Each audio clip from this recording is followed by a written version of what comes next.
My name is Evan Baldwin. Today is December 11th, 2015. The class I'm taking is my public speaking Tom 231. My topic: should more U.S. cities adopt the New York City stop and frisk policy? My purpose: my purpose is to persuade you, my audience, to speak against or for the stop and frisk law. According to the crime stats in the United States, the crime is going up. Our social justice leaders are looking for different ways to get it under control. But however, New York City has come up with the stop and frisk law, which is really a biased policy than any other demographics. Recent spikes in crime in major cities such as New York City, Baltimore, Chicago, Atlanta, Dallas, Milwaukee are up. New York, murder rates have increased 20%. Baltimore, shootings are up 82%. Chicago, there have been over 900 shootings just this year. And this is up 40%.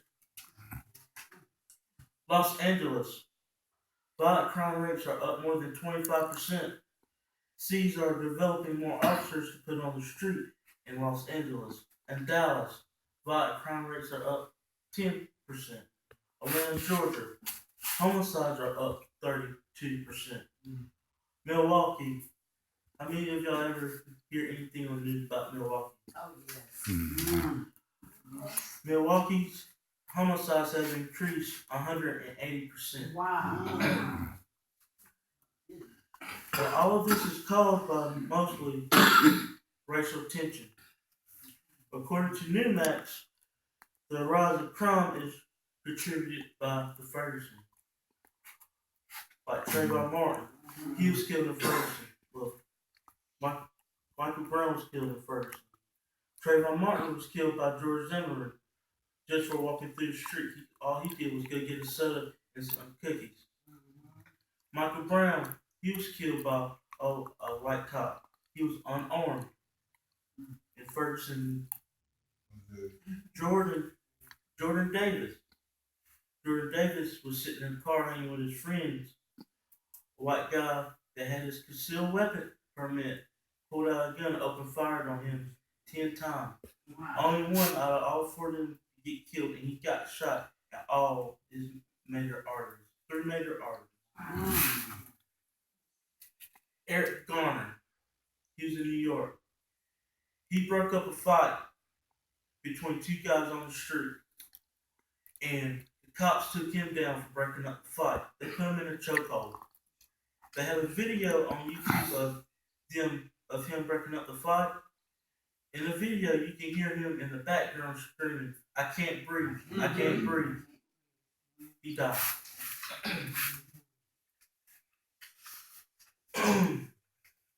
By implying a policy that furthers to savage black youth,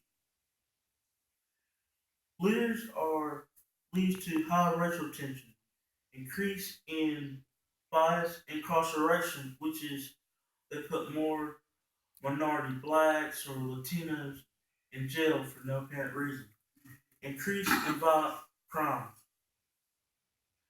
What is the stop and risk policy? Stop and risk policy came from New York City. It was developed by the NYPD. Police officers can stop and question you and search you for no apparent reason. The pedestrians are getting frisked for weapons and other contraband such as drugs or knives or anything. In other places, it's known as Terry stop. The Terry stop came from a court case a long time ago, back in the 30s. It was a court case. It was Terry versus Ohio.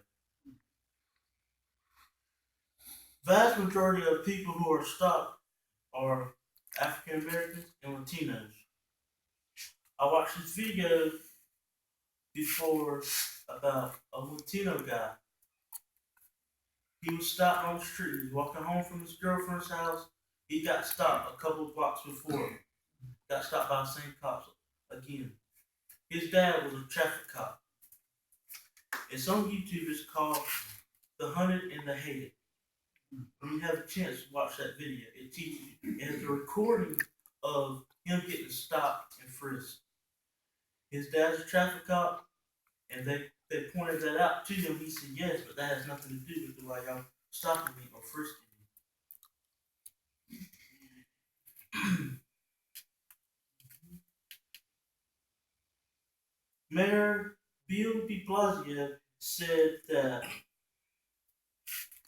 most males that are getting stopped are blacks and Latinos, and they're most likely to be the more violent people out the group. The effects of the program is that it's majority it takes away from the First Amendment. Everybody knows the First Amendment. The First Amendment states that you cannot be singled out basically by your by your race, your religion, anything that points you out that separates you from somebody else.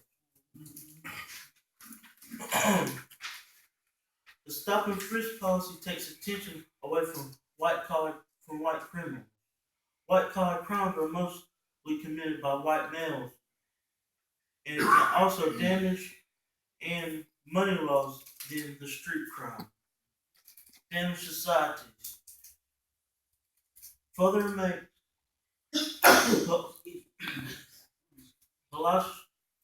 pollution from minority males, racial tension, and racial understanding are all factors. Nearly 9 out of 10 people that get stopped by the cops are innocent. It doesn't lead to reduction of crime, but instead increase the fear of crime. How we help with the stop and frisk law. Lightening streets. Put more street lights out, have everybody so the cops won't look at you and say you're doing something wrong. More community watch. Have community watch groups, have them out there looking, making sure no drugs or no gangs are coming through your community, and it'll make all the drug dealers and gangs chill out. More after school programs in community buildings. You can have more after school programs, but it's getting the people in there to do it. Some people aren't willing to, but I say you should make it mandatory for them to get in an after school program or get in community buildings. Have curfew for the young people. In most cities, they do have curfews, but some cities don't, and some of them don't even enforce them like they're supposed to. In my conclusion, I challenge you to speak against the cities implying that we have the stop and frisk law, unfair to minority males and females. Having to the stop and frisk policy and police can lead to high racial tension, riots, bias incarceration, and the most important, high crime, which is the reason why they have the stop and frisk law in the first place. Thank you. Do you have any questions? Yes. How many people did you say are innocent out of so many stop and frisk counts? 9 out of every 10 people are innocent, but you know that's how it is. They can stop you, frisk you. They don't have to have a certain reason to stop you. Also, didn't I'm trying to see if I heard correctly. You said a risk law is a risk and a frisk. It's a stop and frisk law. Stop and frisk. Yes, Okay, and not risk. it's stop and frisk. Okay. Is this? I'm sorry. Go ahead. Will you be the only person in your class reporting on the stop and frisk policy? I'm not sure at this time if I'm the only one, but if it's a real attention getter, if you look it up, sometimes people do a little more research on their topic before they actually do their topic. So and I saw this one a while ago, so I thought it'd be a good topic for me to speak on. So the stop and frisk law mean that they can stop you basically anywhere, anytime and frisk you? Well, in New York, they can. Right. In New York, they can just stop and frisk you just by if you look at them wrong. If you look at them wrong, Yeah. and that gives them a reason to stop and frisk you. So Okay, now saying for us that's down here in the country. Now see with me, I don't stop for police unless it's a designated area. I see somebody. I don't see an individual. We got a ride to take, because they're not the majority. You already know the majority of them is some of them high, some of them not. But when I'm stopping for them, I'm stopping in somebody's yard that somebody can see what we are doing. So basically, what you're actually saying that they can do that here, stop and frisk. there's not a law here that Okay. says they can do that. Okay. But in New York, It is mandatory. it's mandatory. Okay. And the video I watched is that's actually how they meet their quota. They don't call it quota; they call it their 250, and that's how a lot of officers get promoted. Yes. Like you get promoted from lieutenant to commander or to a captain. Yeah. That's how they get. That's how. Understand. Next question. You gotta see that. Stop, man. You don't know. I got it. What was the name of the mayor that said blacks and Hispanic males are more likely to commit violent crime? Bill de Blasio, he's the mayor that said it from my research.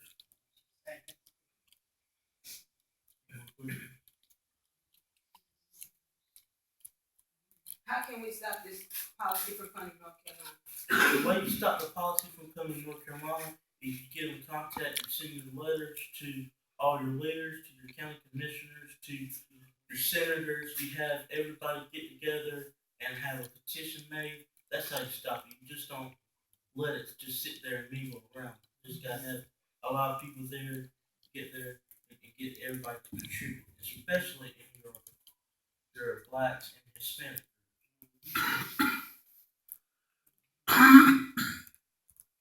I'm glad to hear you say something about the white collar crime. Now, so many times when we say white collar crime, people think of the color of the skin, but it means people in high places, people up the high corporate ladder. Now, do you think that it costs more for those people or for the street crime? I think it costs more for those people because you're taking a lot more out. Now, when you say more people, who are you referring to? White collar. Yes, I'm referring to the white collar people. And basically they're doing like crimes like embezzlement and counterfeiting, which is taking a lot more out of people that they might not recognize. So they might get away with $10 million in real money, but they give you $10 million in counterfeit money. So it's basically you can say they're taking a lot more out. How did you learn about the stop and frisk policy? Back a while ago, I was searching through the internet and I was on my Facebook and I saw this video and it caught my eye. And I watched it, and just so happened this time in my class, this was one of the my topics. So I knew a little bit about it already, so I thought it'd be a good topic for me to do.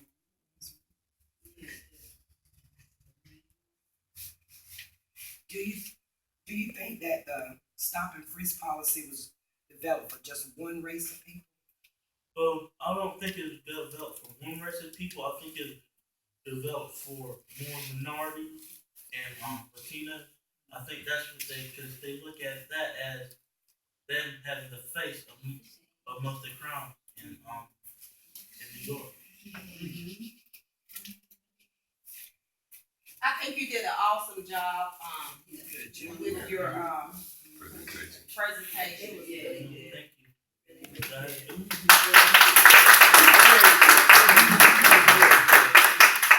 Thank you. Dante. Hey Dante, That's my phone. this your phone. Yeah. Son, you did good. Yes, he did. I sure hope